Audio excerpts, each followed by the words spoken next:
On this episode of Forge and Anvil, I will be talking with Aaron Renn about the decline of American cities and whether or not these cities are beyond saving.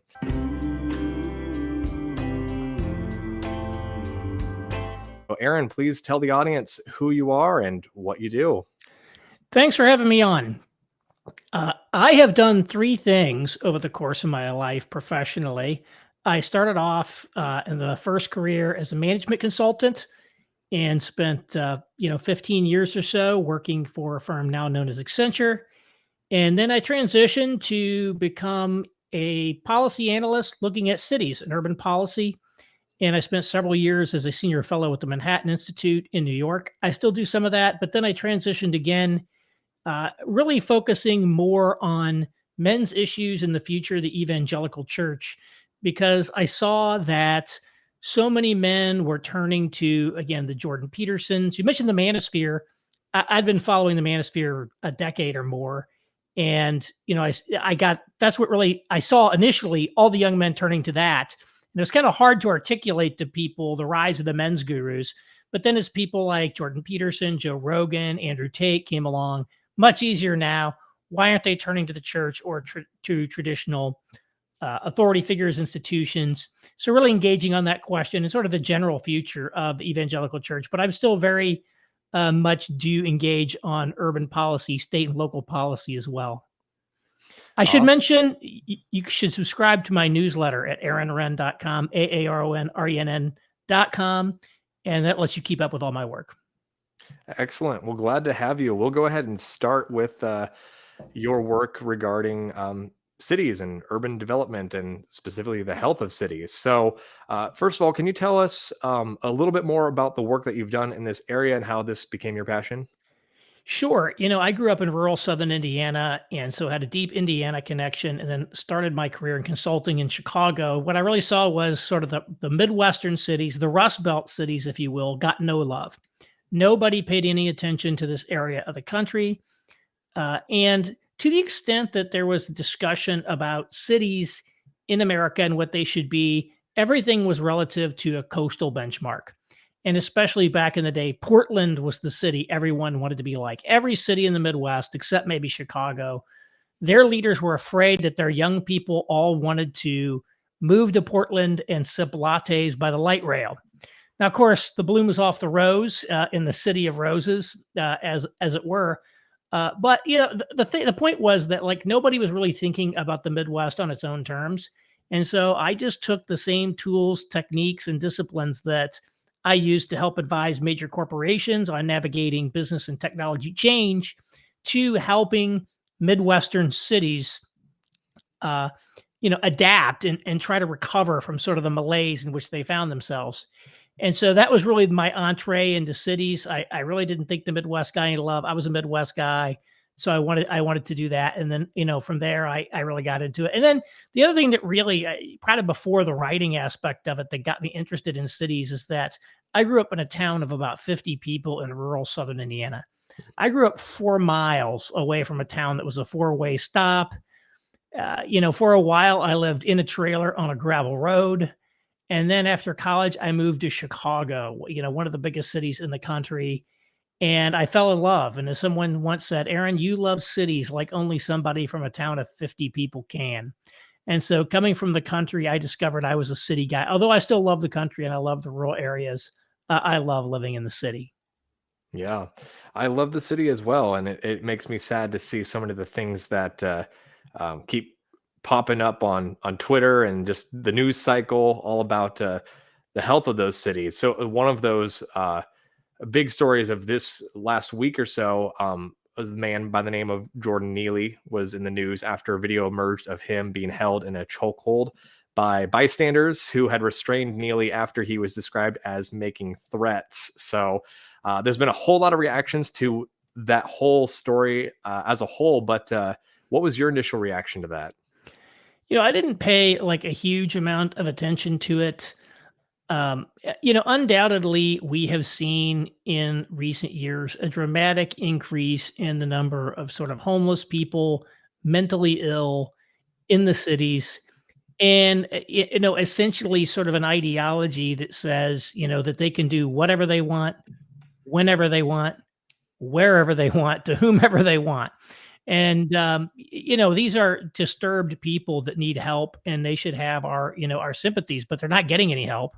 Mm, And there's an army of these advocates who are ready to file lawsuits at the drop of a hat if you try to, like, for example, make them get treatment or follow their treatment plan. And so we've seen this, kind of happening in every city.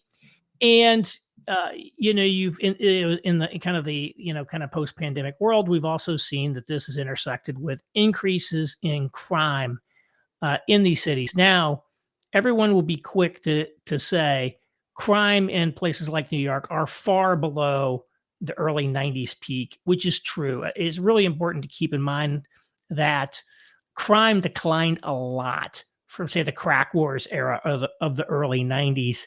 And even after, a recent increase, it's really still much lower. On the other hand, in New York, you went from ultra safe on the subways to not quite so safe. I mean, there was, a number of, it used to be on average when maybe one or nobody killed on the subways. Now we're in double digits every year. People killed on the subway, people pushed onto the tracks by schizophrenic people, assaults, different types of, violent disputes, all of that sort of thing happens. And then, of course, you see this thing happen. And this is what you see in the city. Of course, the activists go crazy and they want this, Marine who put this person in a chokehold, to basically be executed and all of that. And these are the same people who are totally indifferent to essentially all the other murders that have occurred and all the other crime. And if you try to, like, even the transit activists, it's really been depressing to watch what has happened to the transit activist community. I'm a believer in public transit and in, walking and bicycling and in safe streets. And there really used to be a great group of advocates who were very focused on that issue. And they were sort of, I call them single issue voters in a sense. It's like, yeah, just because you're a liberal Democrat doesn't mean you get a pass if something, if you're not implementing good policies on transport. If you're a Republican and you do something, we'll tell you it was non ideological. It was really focused on making things better. And then, sort of around the time of George Floyd, this movement more or less became just another standard issue, um, liberal kind of, activist groups. They're totally aligned with all the ideologies. And so they're, it's like, oh, crimes on the subway is not a problem. Crimes on the subway is not a problem. Everything's safe. Don't worry. Kind of poo-pooing that. And then, of course, they go crazy over this one. So we see how selective everything is. We see that essentially policing, we see that prosecutions, we see that concern over public order becomes incredibly politically driven. It's less about justice, less about public order, yeah, less about public safety, and more about that. And so I think what I would say is the risk level in cities has definitely gone up. They're still incredibly safe.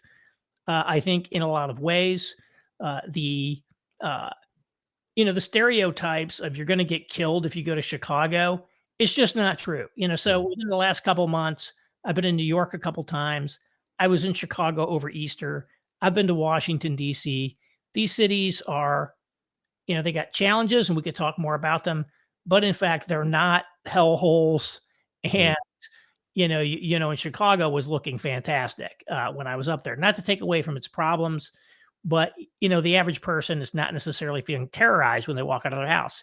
At the same time, what we see is the risk level has gone up, and the risk level has gone up in a number of dimensions. Risk one, yes, it is more likely that you will be a victim of a crime in these cities. mm, Number two, if you actually defend yourself against a criminal in any way, you're at risk of being prosecuted. So we're essentially going towards a much more of a, call it the anarcho tyranny mm, type of mhm, solution, where kind of the criminal class is coddled and allowed to just get arrested and time again, no bail. That's one of the things that happened in New York. They eliminated cash bail basically, unless you kill somebody. Pretty much, you're not, you're going to be just released immediately. And but if you do anything, there, I mean, we saw that with the Kyle Rittenhouse thing in right. Kenosha. We saw it with this guy down in Austin. We're going to, good, we'll see what happens with this guy in New York. But basically, they're going to drop the hammer on you, there. So, if there's the risk that you will fall foul and find yourself the, victim of a targeted sort of political prosecution. And then there's the what I call the ideological risk, where even if you are like right down the rails progressive, you could easily find yourself be the victim of a hate mob Mm. and get fired, lose your job, all that stuff. And so, I think that the risk calculus has changed a little bit. Call it incrementally. It's just a riskier place to. It's riskier to be involved in civic life in these cities because you could, fall afoul of these activists. It's riskier to walk down the street. It's riskier to defend yourself if you're attacked. And so I do think that has happened, although it hasn't killed them yet. And then what I would also say is, especially with these subway attacks, when something is when something is essentially viewed as impossible, which is I think when I lived in New York City, from 2000, the end of 2014 to the end of 2000, very end of 2019.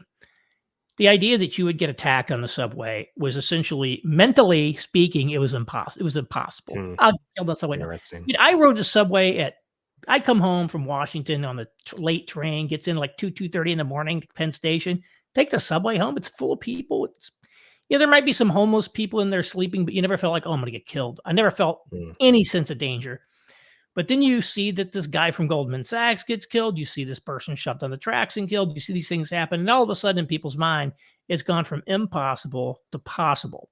And even if the possible is remote, the fact that it is now mentally conceivable that you might get killed on the subway, whereas before it wasn't before, I think does change the psychology of people when it comes to the city. So I think there are a lot of kind of negative trends in the city, I would say. Ideological trends, homelessness trends, mental illness trends, economic. We should talk about economics too. And those are definitely a negative. They're definitely increasing the risk. However, American cities are still very great in a lot of ways, particularly for people who live there. And so I am not predicting an imminent collapse of the city, certainly not of places like New York, which have so much going for them. Well, that's good. It's definitely encouraging to hear your optimism on that because we do see such negative news. Like you mentioned how you went to Chicago recently, and Chicago is really not that bad. But obviously, one of the big things that we saw when it comes to Chicago in recent news was that Chicago teen takeover. So, Right. what kind of goes through your mind when you see those instances? Since obviously you're an Okay. advocate and you're very optimistic about the city. So, what do those kind of news cycles do to you? Well, certainly Chicago has acquired a negative international reputation for crime that goes back a decade or more. It's kind of become a byword for crime internationally, and things like that certainly affect the city's reputation and what people think. I believe that occurred downtown. I spent time out in the neighborhoods, and I think what you see in a lot of these cities is sort of the residential neighborhoods are in much better shape than the central business districts. Mm. The central business districts have been very hurt by sort of remote work. Where basically the places were ghost town during COVID.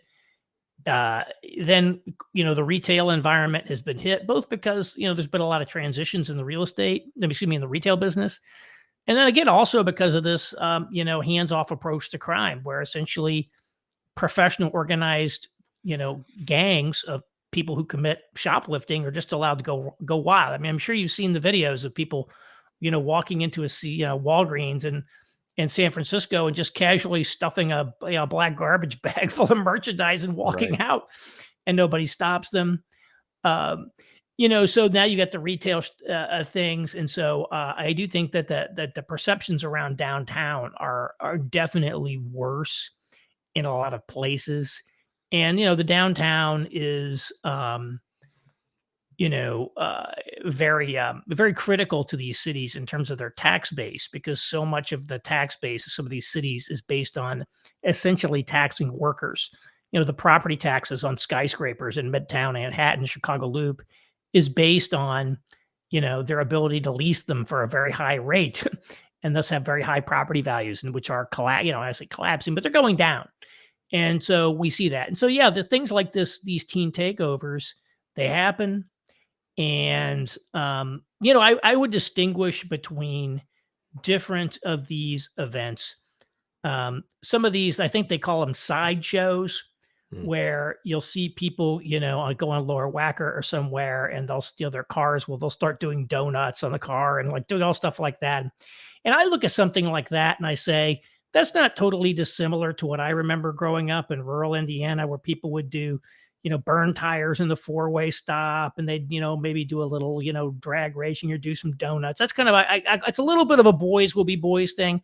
Obviously, you shouldn't be doing stuff like that. It's dangerous. But it's not, an inherently malicious activity.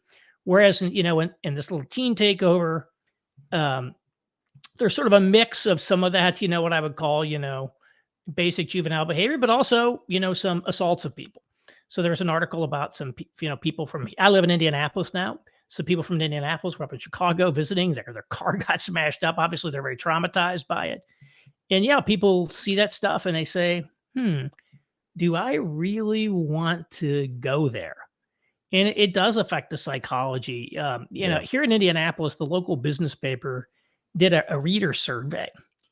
They did a huge special issue about the future downtown, and their reader survey was not a scientific survey, but these are mostly higher income people, but you would say people who are also very civically minded and that sort of stuff. And what they basically found is among suburbanites, 73% of people had a negative perception of downtown.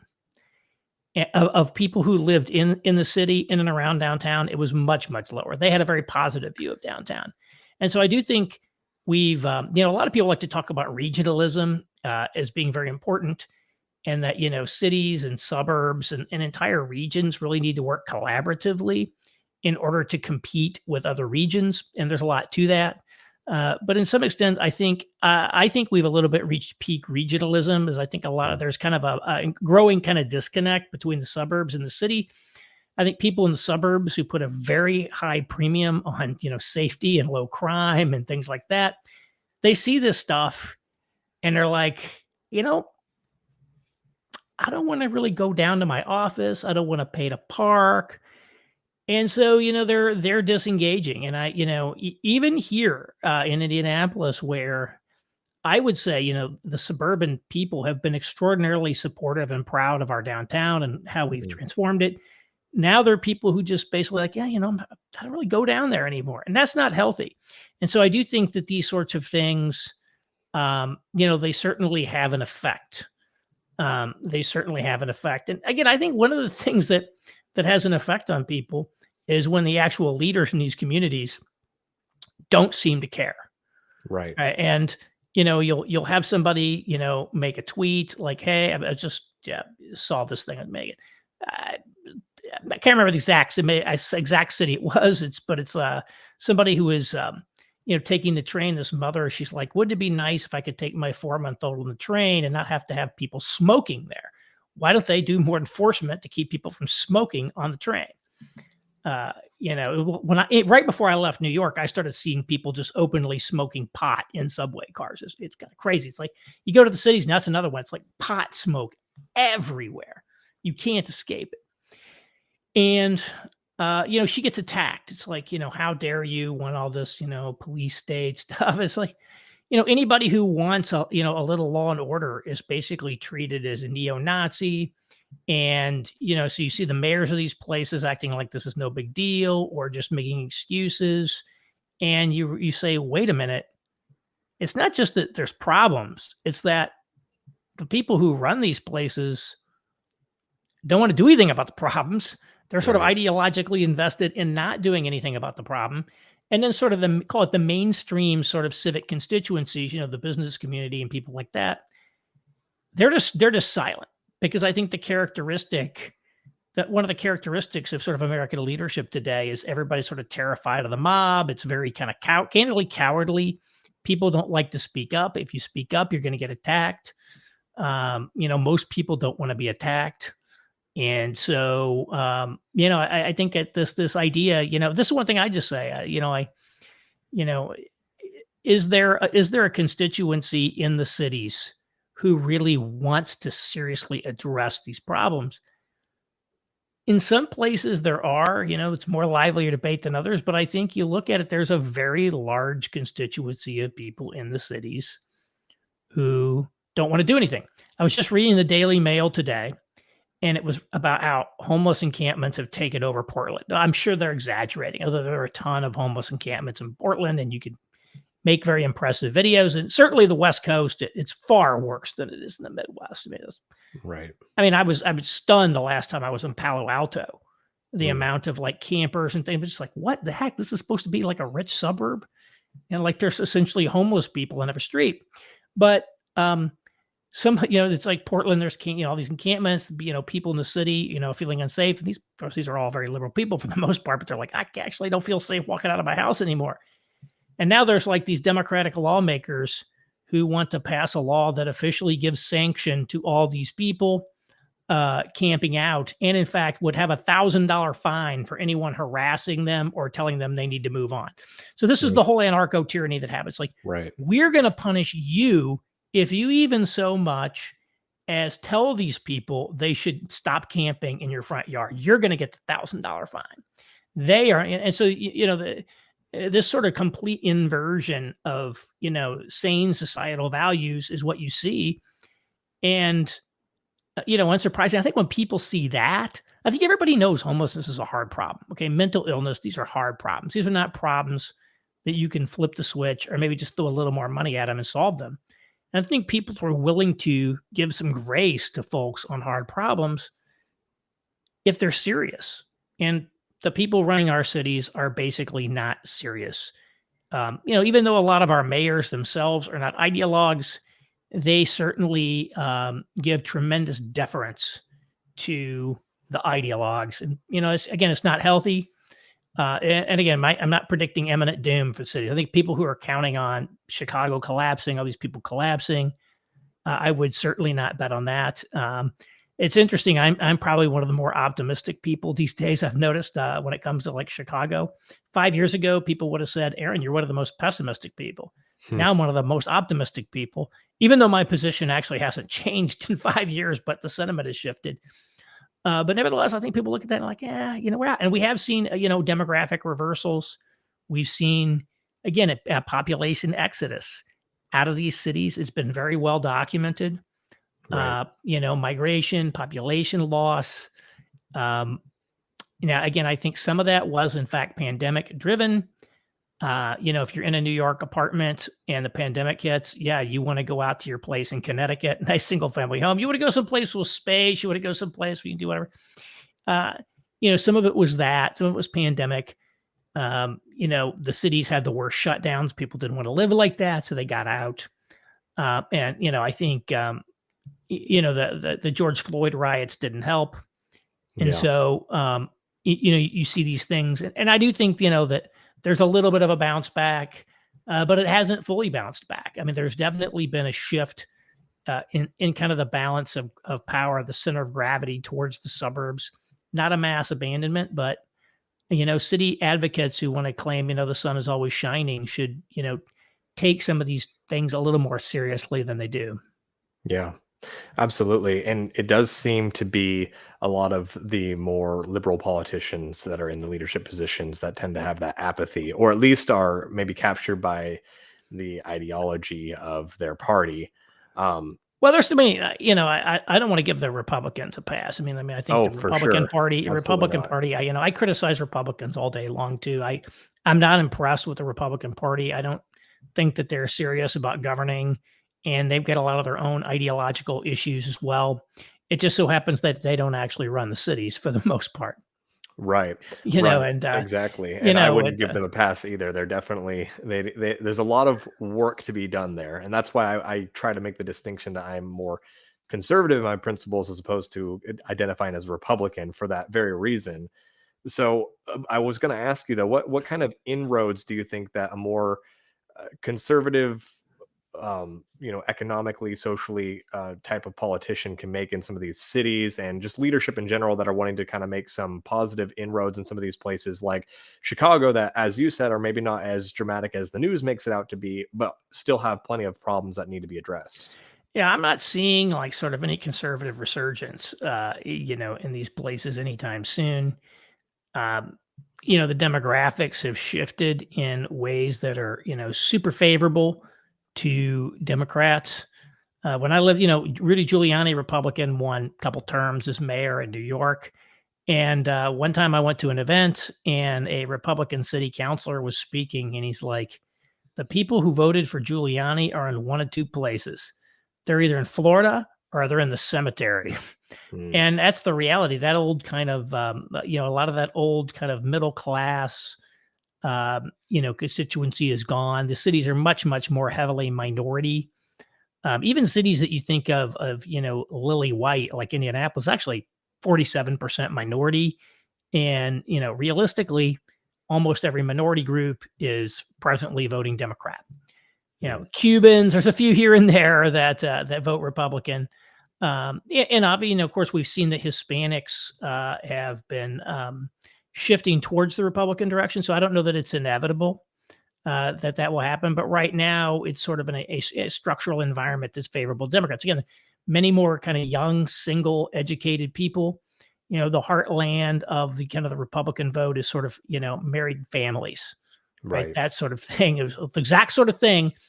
It's like if conveniently, if you look at like every policy Democrats support in some way either benefits their sort of electoral demographic base or is designed to hurt sort of the Republican electoral Right. demographic base. And that's why you look at a place like San Francisco, which famously has more dogs than kids and which has the lowest percentage of people under the age of 18 of any city in the country, and certainly any major city of the country, in the city of San Francisco.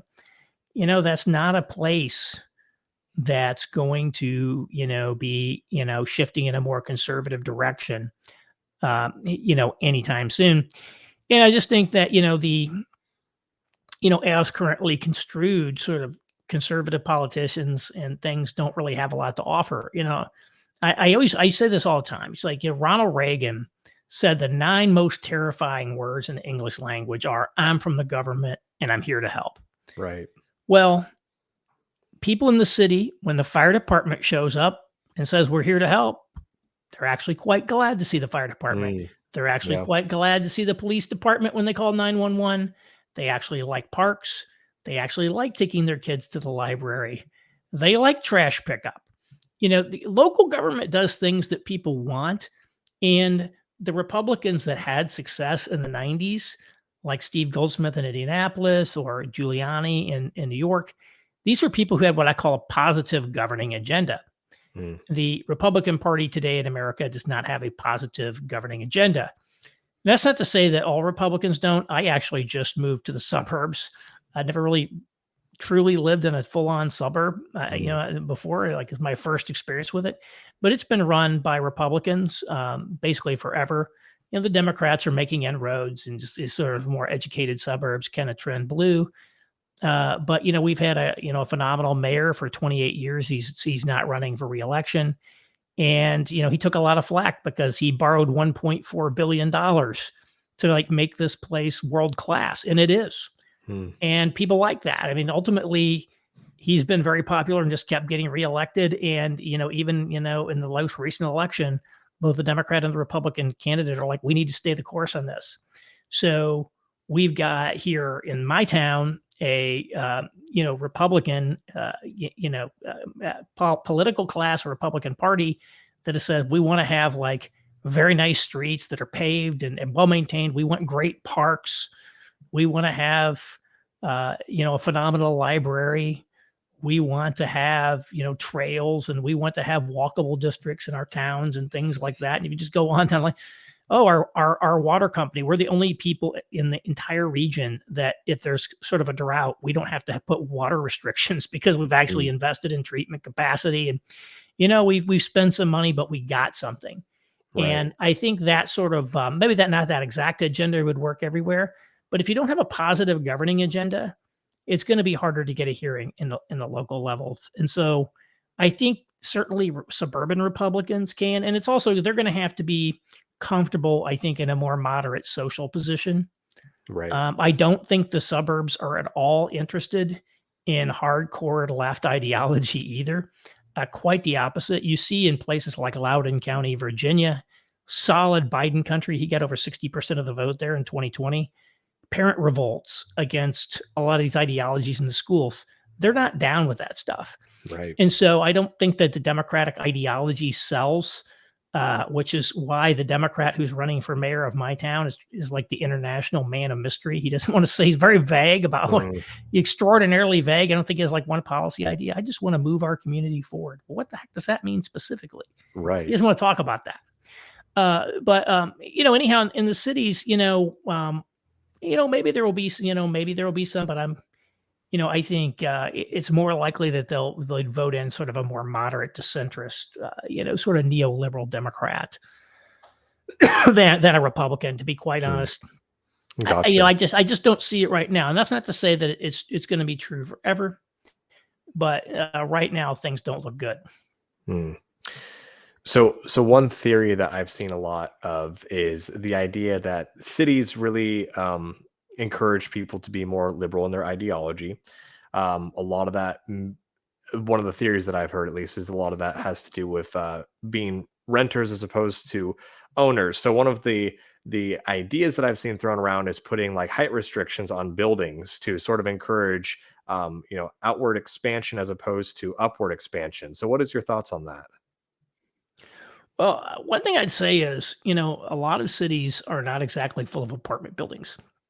Mm, New York City shapes so much about what we think a city ought to be. You come to the average city in the Midwest, it is overwhelmingly single family homes. So, yes, in places like Chicago, New York, a lot of people rent. But this idea of cities as being places that are just renters is not necessarily true in a lot of places. There's very high home ownership rates in a lot of cities. The height restrictions. I think what's one of the things that really has hurt cities. And again, is this a bug or a feature from the standpoint of the people running it? We can debate that. Is they have put a large number of restrictions on what you can build, and I think there's a growing consensus that our sort of real estate planning and zoning has become so convoluted and so restrictive that it makes it hard to build new housing. mm, And as a result, prices have gone up a lot because prices are about supply and demand. And when you make it very difficult to expand supply, anytime there's a hit in demand, a spike in demand, it's going to send the prices soaring. And so that's what we've seen in some of these places. It's virtually impossible to build in a place like San Francisco. And so I would say height restrictions are those types of sort of like zoning regulations that probably on net don't help. Now, the one place that has a height restriction is Washington, D.C. Nothing can be taller than the Capitol or something like that. mm, And so there's a lot of talk about eliminating that. I don't really care if they eliminate it or not. I would say that whether it goes up or out is probably not going to affect the the demographic makeup or kind of the political or other orientations of the city. And one of the things that's really hurting conservatives right now is that essentially conservatism is, and really Trump really hit the accelerator on this, candidly, is becoming essentially a low status movement. mm, It's essentially a movement that's associated with very unhealthy, overweight white people who are on disability, and are not in very good health, don't have college degrees, in very decayed communities. And the left is very much the high status option. So this is why you see people who are college educated trending very strongly towards kind of the left option. And so, and this is where kind of the Republican idea, well, we need to embrace the idea of being a working class party. What working class is low status? And you definitely have to deliver something for your followers. mm, And if that's your followers, you got to deliver something for them. But the Democrats have figured out how to give goodies to their coalitions while creating an essentially high status movement. Mm, And it's very difficult when you get to this, the situation where you've essentially embraced the low status model. Uh, you know, it's going to be hard to that becomes hard. It becomes it becomes sort of a a self reinforcing, positive reinforcement or negative reinforcement cycle, however you want to say it. But I think that's not that it's very, very complex. I can't even begin to unpack it here, but I do think that kind of right. the status difference between being on the left and being on the right is enormous, and as a result, that certainly plays, especially in cities, into that. And of course, like as I said, in the cities, it's actually an actively hostile environment towards conservatives in some ways. When I lived in downtown Indianapolis, yeah, when the George Floyd killing happened, this donut shop in my neighborhood apparently didn't put up a Black Lives Matter sign or didn't make some post on social media. So a group of activists contacted them and said, "We noticed that you haven't put up any Black Lives Matter statement yet. Why haven't you done that?" And they declined to do it. And they were like tarred as racist. They came after them. There were entire Instagram accounts devoted to trashing them. The local newspaper trashed them, and they were essentially run out of business. Mm, And again, you know, if that had been a gay-owned donut shop that got even one negative tweet directed their direction, the Chamber of Commerce would have been out there, the mayor would have been out there, everybody would have been out there saying this is unacceptable in our community.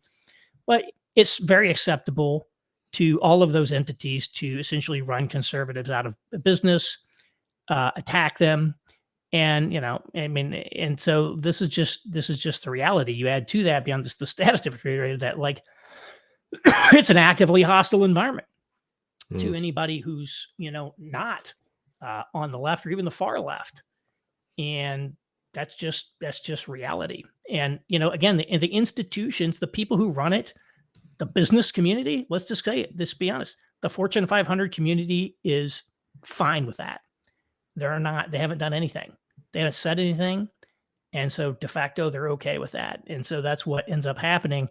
Not that they per se approve of it, but they won't do anything about it. And so these are the sorts of things that you have to consider as you decide, where to move. And I personally, I say I'm a city guy. I love living in center cities. And, there's a lot of different things that feed into our moving out to the suburbs. But one of them is simply as a very public figure with heterodox views. It's probably not a good idea to be living around the corner from that donut shop that got like trashed by all these activists and like mm. in a neighborhood that's like, particularly here in Indy, where it's like not really progressive. These are the classic hick libs, right? They're sort of like, they're kind of hayseeds themselves, and they're really trying harder. They try too hard because they want people to really think. It's like the people who aren't really in the club always, dress the part a little bit more than the people who are already in it. And so that creates a, kind of unique unpleasantness, in my opinion. Yeah, there's absolutely a social factor there that comes into play. Right. Uh, It was wonderful living on the Upper West Side of New York, and I would live there again, but I don't want to be living surrounded by a bunch of hick lib types because they know the words but not the music. Let me put it that way. right, right. So I know we only have a few more minutes with you. So I wanted to just pick your brain with the remaining few minutes of what you think that the church can do in inner cities that doesn't just necessarily enable the problems, but actually begins to move to solve those issues. Well, churches of all varieties have really been on the front lines of, working with urban problems, homelessness ministries. Again, here in Indianapolis, the biggest, homelessness organizations are faith-based. They're religiously run. They do a ton to help, kids who are in these, I hate to use the word, it's like cliche, underprivileged communities. They're doing a ton to help ex-offenders.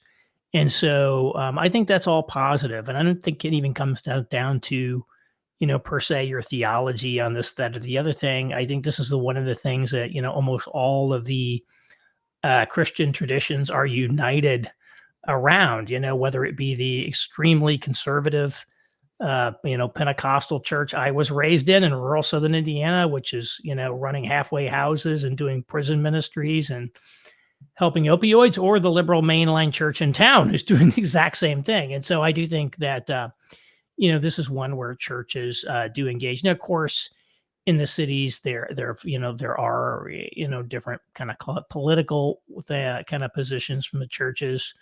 To the extent that churches are involved politically, they're invariably on the left, in these urban centers. But they're hardly the main instigators, let's just say, of Mm. negativity. They're sort of, again, religion, Christianity has become low status in America. And as a result, even kind of the liberal Christians and the mainline churches are just followers. Mm. They don't they don't lead, they just do what everybody else is doing. So they're kind of just me too, if you will. It's like, the kind of the progressive left says Black Lives Matter, and they say, yeah, we're going to put the Black Lives Matter one on our church. They're not the source of anything.